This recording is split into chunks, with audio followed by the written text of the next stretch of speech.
ഞാൻ സംസാരിച്ചു, അപ്പോൾ ദൈവം എന്നോട് സംസാരിച്ചു. ഞാൻ പ്രാർത്ഥിച്ചപ്പോൾ ദൈവം എനിക്ക് ഉത്തരമരുളി. ദൈവത്തിൻ്റെ വചനത്തിലൂടെ സംസാരിച്ചു. എൻ്റെ ഭയമെല്ലാം പോയി. നമ്മുടെ സകല ഭയങ്ങളിൽ നിന്നും ദൈവം നമുക്ക് വിടുതൽ നൽകുന്നു. It gives you freedom from sin. Freedom from sin. It gives you freedom from fear. 119 സങ്കീർത്തനത്തിൽ ഒരു വാക്യം കൂടെ നമുക്ക് വായിക്കാം. 28 വാക്യത്തിൽ നമ്മൾ കാണുന്നത്, എൻ്റെ പ്രാണൻ വിഷാദം കൊണ്ട് ഉരുകുന്നു, നിന്റെ വചനപ്രകാരം എന്നെ നിവർത്തണമേ. It gives you freedom from your sorrows. നിങ്ങളുടെ വിഷാദങ്ങളിൽ നിന്ന്, മറ്റേ ഭയത്തിൽ നിന്നാണെങ്കിൽ നമ്മുടെ വിഷാദങ്ങളിൽ നിന്ന് നിന്റെ വചനപ്രകാരം എന്നെ നിവർത്തണമേ. അപ്പോൾ വചനം എൻ്റെ ഭയത്തിൽ നിന്ന് വിടുതൽ നൽകുന്നത് പോലെ, സ്വാതന്ത്ര്യം നൽകുന്നത് പോലെ, എൻ്റെ വിഷാദങ്ങളിൽ നിന്ന് വിടുതൽ നൽകുന്നു എന്നുള്ളതാണ് നമ്മൾ കാണുന്നതായ ഒരു കാര്യം. വിഷാദങ്ങളിൽ നിന്ന്. അതിൻ്റെ 50 വാക്യം വായിക്കുമ്പോൾ, നിന്റെ വചനം എന്നെ ജീവിപ്പിച്ചിരിക്കുന്നത് എൻ്റെ കഷ്ടതയിൽ എനിക്ക് ആശ്വാസമാകുന്നു.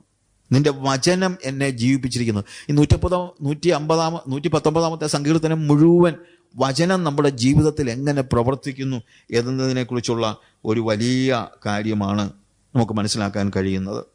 പിന്നെ it gives you freedom from confusion.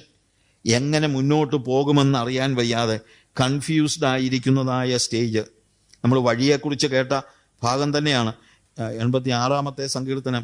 അതിൻ്റെ 11 വാക്യം നമ്മൾ വായിക്കുമ്പോൾ, യഹോവേ നിന്റെ വഴി എനിക്ക് കാണിച്ചു തരണമേ, എന്നാൽ ഞാൻ നിന്റെ സത്യത്തിൽ നടക്കും. നിന്റെ നാമത്തെ ഭയപ്പെടുവാൻ എൻ്റെ ഹൃദയത്തെ ഏകാഗ്രമാക്കണമേ. നിന്റെ വഴി എനിക്ക് കാണിച്ചു തരണമേ. അതായത് കർത്താവിനോട് പറയുക, കർത്താവേ ഞാൻ വഴി മുട്ടി നിൽക്കുകയാണ്, എനിക്കറിയില്ല എങ്ങോട്ട് പോകണമെന്ന്. അങ്ങനെയുള്ള സന്ദർഭങ്ങൾ നമ്മുടെ ജീവിതത്തിൽ പലപ്പോഴും ഉണ്ടാകും. നെക്സ്റ്റ് സ്റ്റെപ്പ് എന്താണെന്നുള്ളത് എനിക്ക് അറിയാൻ വയ്യാത്തതായ എന്തുവാ നമ്മൾ തന്നെ ചിലപ്പോൾ ചോദിക്കുമല്ലോ, എന്നാ ചെയ്യണ്ടേ, എനിക്ക് ഒരു പിടിയുമില്ല. ഒരു പിടിയില്ലെങ്കിൽ എന്താ ചെയ്യേണ്ടത്? അവിടെ പറയാണ്, നിന്റെ വഴി എന്നെ കാണിച്ചു തരണം, എന്നാൽ ഞാൻ നിന്റെ സത്യത്തിൽ നടക്കും. നിന്റെ നാമത്തെ ഭയപ്പെടുവാൻ എൻ്റെ ഹൃദയത്തെ ഏകാഗ്രമാക്കണമേ. നിന്റെ വഴി എനിക്ക് കാണിച്ചു തരണമേ. അത് ഇതിലേ കാണിച്ചു തരുന്നത് വചനത്തിലാണ്, സത്യത്തിലാണ്. വചനമാണ് സത്യം. ഈ വചനത്തിൽ നടന്നാൽ അവൻ നമുക്ക് കൺഫ്യൂഷൻ ഇല്ലാതെ വഴി കാണിച്ചു തരുന്നവനായ ഒരു ദൈവം. It gives you freedom from your confusion. ഇപ്പോഴത്തെ പ്രത്യേകത, എനിക്ക് വഴി അറിയാം. കാരണം ഞാൻ ലോൺലിനെസ്, അല്ലെങ്കിൽ അത് അടുത്ത ഒരിതാണ്. വഴി എനിക്ക് ഇപ്പോൾ വചനത്തിലൂടെ അറിയാവുന്നത് കൊണ്ട് ആ വഴിയെ ഞാൻ നടക്കുകയാണ്. അതിൽ നിന്ന്, അതായത് എൻ്റെ കൺഫ്യൂഷനിൽ നിന്ന് എനിക്ക് സ്വാതന്ത്ര്യം ലഭിച്ചിരിക്കുന്നു. It gives you freedom from your self, നമ്മുടെ സ്വയത്തിൽ നിന്ന് അഥവാ ജഡത്തിൽ നിന്ന്. 2, ഫ്രീഡം ഫ്രം യുവർ സിൻ, നിന്റെ പാപത്തിൽ നിന്ന്. ഫ്രീഡം ഫ്രം യുവർ ഫിയർ, ഭയത്തിൽ നിന്ന് വിടുതൽ നൽകുന്നു. ഫ്രീഡം ഫ്രം സോറോസ്, നമ്മുടെ ദുഃഖങ്ങളിൽ നിന്ന് ദൈവം നമുക്ക് സ്വാതന്ത്ര്യം തരുന്നു. ഫ്രീഡം ഫ്രം കൺഫ്യൂഷൻ, വഴിമുട്ടി നിൽക്കുന്ന അവസ്ഥയിൽ അവിടെ നിന്ന് നമുക്ക് കൺഫ്യൂഷനിൽ നിന്ന് സ്വാതന്ത്ര്യം നൽകുന്നു. ഒന്നുകൂടെ ഞാൻ പറയാം, it gives you freedom from loneliness, ഏകാന്തതയിൽ നിന്ന് സ്വാതന്ത്ര്യം നൽകുന്നു. ഏകാന്തതയിൽ നിന്ന്. പുറപ്പാട് പുസ്തകം 33 13 മുതലുള്ള വാക്യങ്ങൾ വീണ്ടും ഞാൻ വായിക്കുന്നില്ല, നമ്മൾ വായിച്ചതാണ്. അവിടെ മോശയോട് കർത്താവ് പറയാണ്, നിനക്ക് ഞാൻ വഴി കാണിച്ചു തരാം, പക്ഷെ വഴി കാണിച്ചു തരിക മാത്രമല്ല, ഞാൻ നിന്നോടുകൂടെ പോരും, എൻ്റെ സാന്നിധ്യം നിന്നോടുകൂടെ പോരും. അപ്പോൾ ഉണ്ടാകുന്ന പ്രശ്നം, പിന്നെ എനിക്ക് ലോൺലിനെസ് ഇല്ല, ഈ വഴിയെ ഞാൻ എങ്ങനെ തന്നെ നടക്കും. നമ്മൾ തന്നെയല്ല, വി ആർ വിത്ത് ജീസസ്. എപ്പോഴും ആ ലോൺലിനെസ്സിൽ നിന്ന് വലിയ ഒരു സ്വാതന്ത്ര്യം കർത്താവ് നമുക്ക് നൽകുന്നു. അതുകൊണ്ടാണ് ഇതിനെ പറയുന്നത് സ്വാതന്ത്ര്യത്തിൻ്റെ തികഞ്ഞ ന്യായപ്രമാണം. കാരണം ഇപ്പോഴെനിക്ക് കർത്താവിൻ്റെ ഇഷ്ടം എന്താണെന്നുള്ളത് അറിയാം. എങ്ങനെ കർത്താവിനെ പ്രസാദിപ്പിക്കണമെന്ന് എനിക്കറിയാം. അത് പ്രസാദിപ്പിക്കുവാൻ ഞാൻ എന്തൊക്കെ ചെയ്യണമെന്ന് ഞാൻ വചനത്തിലൂടെ മനസ്സിലാക്കുന്നു. കാരണം വചനത്തിൽ അവൻ്റെ ഇഷ്ടം അവൻ രേഖപ്പെടുത്തിയിരിക്കുന്നു. അവൻ്റെ ഇഷ്ടം അറിഞ്ഞ്, അവൻ്റെ വചനത്തിലൂടെ അവൻ്റെ ഇഷ്ടം അറിഞ്ഞ് ഞാൻ നടക്കുന്നു. ഓരോ നിമിഷങ്ങളിലും അവൻ്റെ സാന്നിധ്യം ഞാൻ അനുഭവിച്ചറിയുന്നു. ഞാൻ ഒറ്റയ്ക്കല്ല, ഞാൻ കഷ്ടപ്പെട്ട് നടക്കുകയല്ല, എൻ്റെ കൈപിടിച്ച് നടത്തുവാൻ കർത്താവുണ്ട്. ഇതാണ് എൻ്റെ ജന്മസാഫല്യം എന്നൊക്കെ നമ്മൾ പറയുമല്ലോ. ജന്മസാഫല്യം എന്ന് പറയുന്നത് ഇതാണ്.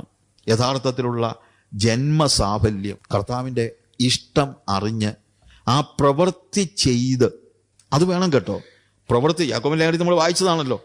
അവിടെ നമ്മൾ കാണുന്നത് 1 മുതൽ, ആകയാൽ 21 മുതലുള്ള വാക്യങ്ങൾ നമ്മൾ പിന്നെ വായിക്കുകയാണ്. ആകയാൽ എല്ലാ അഴുക്കും ദുഷ്ടതയുടെ ആധിക്യവും വിട്ട് നിങ്ങളുടെ ആത്മാക്കളെ രക്ഷിപ്പാൻ ശക്തിയുള്ളതും ഉൾനട്ടതുമായ വചനം സൗമ്യതയോടെ കൈക്കൊള്ളുവിൻ. എങ്കിലും വചന കേൾക്കുക മാത്രം ചെയ്തുകൊണ്ട് തങ്ങളെ തന്നെ ചതിക്കാതെ അതിനെ ചെയ്യുന്നവരായി ഇരിപ്പിൻ. ഒരുത്തൻ വചനം കേൾക്കുന്നവനെങ്കിലും ചെയ്യാത്തവനായിരുന്നാൽ അവൻ്റെ തൻ്റെ സ്വാഭാവിക മുഖം കണ്ണാടിയിൽ നോക്കുന്ന മനുഷ്യനോട് ഒക്കുന്നു. അവൻ തന്നെത്താൻ കണ്ട് പുറപ്പെട്ട് താൻ ഇന്ന രൂപമായിരുന്നു ഉടനെ മറന്നു പോകുന്നു. അടുത്ത വാക്യം 25. സ്വാതന്ത്ര്യത്തിൻ്റെ തികഞ്ഞ ന്യായപ്രമാണം ഉറ്റുനോക്കി അതിൽ നിലനിൽക്കുന്നവനോ കേട്ടു മറക്കുന്നവനല്ല, പ്രവൃത്തി ചെയ്യുന്നവനായി താൻ ചെയ്യുന്നതിലൊക്കെയും ഭാഗ്യവാനാകും.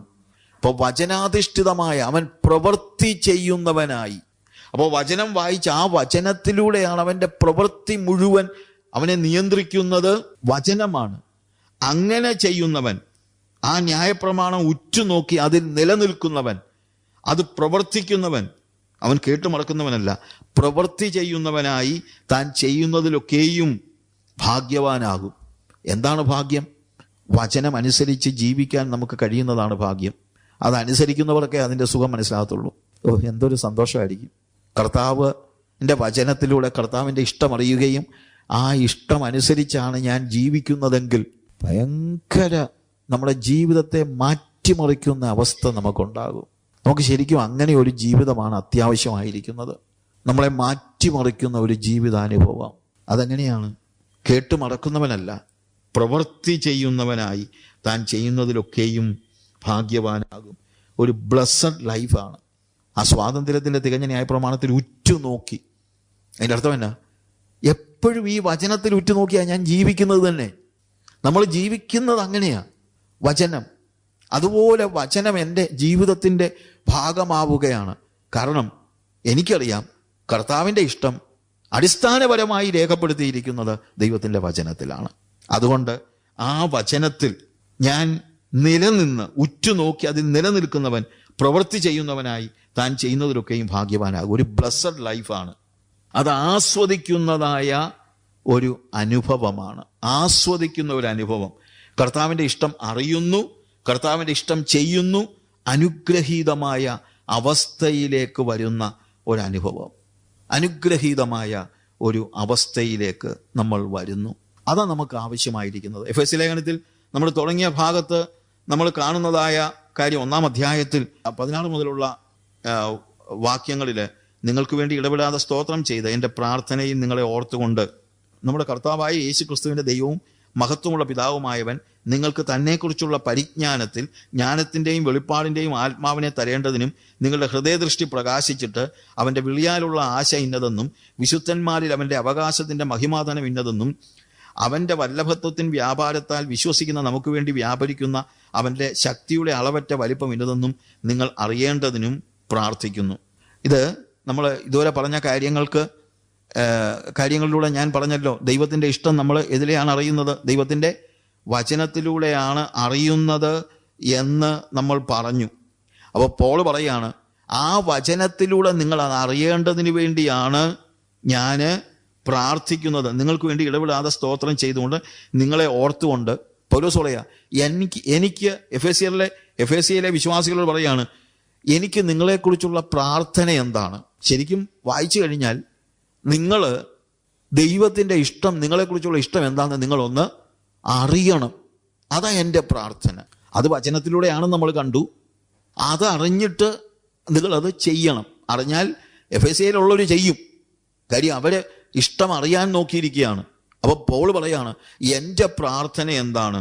നിങ്ങളെ ഓർത്തുകൊണ്ട് നമ്മുടെ കർത്താവായ യേശു ക്രിസ്തുവിൻ്റെ മഹത്വവും പിതാവുമായവൻ നിങ്ങൾക്ക് തന്നെക്കുറിച്ചുള്ള പരിജ്ഞാനത്തിൽ ജ്ഞാനത്തിൻ്റെയും വെളിപ്പാടിൻ്റെയും ആത്മാവിനെ തരേണ്ടതിനും.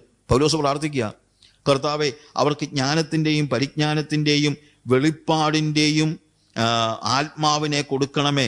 അവരുടെ ഹൃദയദൃഷ്ടി ഒന്ന് പ്രകാശിപ്പിക്കണമേ. നിന്റെ വിളിയാലുള്ള ആശ ഇന്നതെന്ന് അവരെ ഒന്ന് ഗ്രഹിപ്പിക്കണമേ.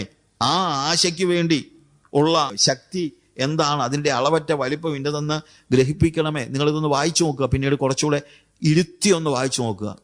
അവിടെ ഓരോന്നും നമ്മൾ കാണുന്നുണ്ട്. അവിടെ പറയുന്ന ഓരോ കാര്യവും നമ്മൾ ആലോചിക്കുമ്പോൾ 17 മുതലുള്ള വാക്യങ്ങൾ വായിക്കുമ്പോൾ എന്ത് തരണമെന്ന് അവിടെ എഴുതിയിരിക്കുന്നത്? A spirit of wisdom and revelation in the knowledge of him. ദൈവവും മഹത്വമുള്ള പിതാവുമായവൻ നിങ്ങൾക്ക് തന്നെക്കുറിച്ചുള്ള പരിജ്ഞാനത്തിൽ ജ്ഞാനത്തിൻ്റെയും വെളിപ്പാടിൻ്റെയും ആത്മാവിനെ തരേണ്ടതിന്. ഒന്ന്, തന്നെക്കുറിച്ചുള്ള പരിജ്ഞാനത്തിൽ എന്ത് തരണം? ജ്ഞാനത്തിൻ്റെ ആത്മാവിനെ തരണം, വെളിപ്പാടിൻ്റെ ആത്മാവിനെ തരണം. രണ്ട് കാര്യങ്ങൾ അവിടെ പ്രധാനമായിട്ട്. ജ്ഞാനത്തിൻ്റെയും വെളിപ്പാടിൻ്റെയും ആത്മാവിനെ നിങ്ങൾക്ക് തരേണ്ടതിന് ഞാൻ പ്രാർത്ഥിക്കുകയാണ്. ജ്ഞാനത്തിൻ്റെ ആത്മാവ്, ജ്ഞാനം വേണം. വിസ്ഡം, ബുദ്ധി എന്നുള്ള അർത്ഥത്തിലാണ് ഒരു പക്ഷേ അവിടെ ഉപയോഗിച്ചിരിക്കുന്ന. സോഫിയ എന്നുള്ള വാക്കാണ് ജ്ഞാനം, വിസ്ഡം. വെറും ബുദ്ധിപരമായ യുക്തി അല്ല ഇവിടുത്തെ പ്രധാനം. അവിടുത്തെ പ്രധാനം എന്ന് ചോദിച്ചു കഴിഞ്ഞാൽ ദൈവികമായ ഒരു ജ്ഞാനം നിങ്ങൾക്ക് കിട്ടണം. അത് നിങ്ങളുടെ ബുദ്ധിയിൽ കയറും. അതുകൊണ്ടാണ് ഞാൻ പറഞ്ഞത് നിങ്ങൾ ദൈവവചനം വായിക്കണം. വായിക്കുമ്പോൾ അത് നിങ്ങളുടെ തലയിലാണ് കയറുന്നത്, പക്ഷേ ധ്യാനിക്കുമ്പോൾ അത് നിങ്ങളുടെ ഉള്ളിലേക്ക് കയറുന്നു എന്ന് പറഞ്ഞത് നിങ്ങൾ മറന്നു പോകരുത്. അപ്പോൾ അവിടെ നമ്മൾ കാണുന്നത് പൗലോസ് പറയുക, ദൈവമേ നീ ഇവർക്ക് സോഫിയ കൊടുക്കണേ, ജ്ഞാനത്തിൻ്റെ ആത്മാവിനെ നീ കൊടുക്കണമേ, വെളിപ്പാട് കൊടുക്കണമേ, റെവലേഷൻ, അപ്പോക്കാലിപ്സിസ്. അത് നിങ്ങളുടെ സ്പിരിറ്റിലാണ് വർക്ക് ചെയ്യുന്നത്. മറ്റേത് നിങ്ങളുടെ സോളിലാണ്. ഏത്? നിങ്ങളുടെ മനസ്സിലാണ്. ഏത്? ജ്ഞാനത്തിൻ്റെ ആത്മാവ് നിങ്ങളുടെ ജ്ഞാനത്തിൻ്റെ ആത്മാവ് നമ്മളുടെ ബുദ്ധി അല്ലെങ്കിൽ നമ്മുടെ ജ്ഞാനത്തെ, നമുക്കറിയാമല്ലോ ജ്ഞാനം. പക്ഷെ ജ്ഞാനം മാത്രമല്ല, വെളിപ്പാടും കൊടുക്കണമെന്നാണ് പറയുന്നത്. വേദോസം വായിച്ചാൽ നമുക്ക് ജ്ഞാനമുണ്ടാകും. ജ്ഞാനമുണ്ടാകണം, അത് വേണം. പക്ഷേ അതിനപ്പുറത്ത് ഇത് വായിക്കുമ്പോൾ അതിലൂടെ ദൈവം ആഗ്രഹിക്കുന്ന കാര്യങ്ങളുടെ വെളിപ്പാട് ലഭിക്കണം. വെളിപ്പാട്, റെവലേഷൻ എന്ന് പറയുന്നത് ബുദ്ധിയിലല്ല. വെളിപ്പാട് നമുക്ക് കിട്ടുന്നത് നമ്മുടെ ആത്മാവിലാണ്. ജ്ഞാനവും വെളിപ്പാടും തമ്മിൽ ഞാൻ അതിനെക്കുറിച്ച് സെക്യുലറായിട്ട് തന്നെ പല കാര്യങ്ങൾ സംസാരിച്ചിട്ടുണ്ട് പലരോടും. ജ്ഞാനവും വെളിപ്പാടും തമ്മിലുള്ള ഒരു അടിസ്ഥാനപരമായ വ്യത്യാസം ഞാൻ പറയാം. ജ്ഞാനം എന്ന് പറയുന്നത് യുക്തി എന്ന് വേണമെങ്കിൽ പറഞ്ഞു, റീസണിങ്. അത് നമുക്ക് നിഗമനങ്ങളാണ് കൊണ്ട് തരുന്നത്. ജ്ഞാനം കൊണ്ട് നമുക്ക് കിട്ടുന്നത് നിഗമനങ്ങളാണ്. അതായത് അതങ്ങനെയാണെങ്കിൽ ഇതിങ്ങനെ ആയിരിക്കും എന്നൊക്കെ പറയുന്ന നിഗമനങ്ങൾ. അത് വേണം. വേദോസം വായിക്കുമ്പോഴും നമുക്ക് ജ്ഞാനം വേണം, നിഗമനങ്ങൾ വേണം. പക്ഷേ അതായത് കൺക്ലൂഷൻസ് ആണ് ജ്ഞാനം നിങ്ങൾക്ക് നൽകുന്നത്. എന്നാൽ വെളിപ്പാട് നൽകുന്നത്, റെവലേഷൻ നൽകുന്നത് കൺക്ലൂഷൻ അല്ല, കൺവിക്ഷനാണ്, ബോധ്യങ്ങളാണ്. ബോധ്യം നമുക്ക് ലഭിക്കുന്നത് ആത്മാവിലാണ്. ബുദ്ധിപരമായി ആലോചിച്ച് കണ്ടെത്തുന്ന ഒരു കാര്യമല്ല. ഈ ലോകത്തിന്റെ ആധാരം ദൈവത്തിന്റെ വചനമാണ്. ഈ ലോകം ഉണ്ടായത് തന്നെ ദൈവത്തിന്റെ വചനത്താൽ ഉളവായി, എബ്രായലേഖനത്തിലെ വാക്യമാണ് എന്ന് നമ്മൾ വെളിപ്പാടിനാലാണ് അറിയുന്നത്. അല്ലാതെ അത് ബുദ്ധിപരമായി ആലോചിച്ച് കണ്ടെത്തിയ ഒരു നിഗമനമല്ല. നിഗമനത്തിനപ്പുറത്ത് അത് വെളിപ്പാടാണ്. അപ്പോൾ വചനം വായിക്കുമ്പോൾ പൗലോസ് പറയാണ്, ഞാൻ പ്രാർത്ഥിക്കുന്നത് നിങ്ങൾക്ക് വിസ്ഡം വേണം. അത് നിങ്ങൾക്ക് പഠിക്കുന്നതിന് നിങ്ങളുടെ ബുദ്ധിയെ സഹായിക്കുന്നുണ്ട്. വചനം വായിക്കണം, പഠിക്കണം.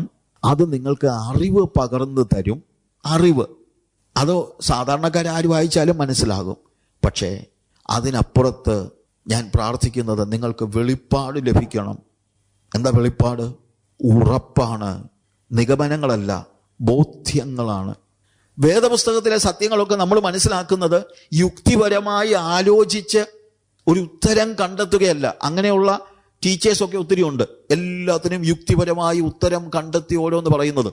നമ്മുടെ യുക്തിക്കൊക്കെ ഒത്തിരി അപ്പുറത്താണ് ദൈവികത എന്ന് പറയുന്നത്. അത് മനസ്സിലാക്കണമെങ്കിൽ വെളിപ്പാടുണ്ടെങ്കിലേ പറ്റൂ.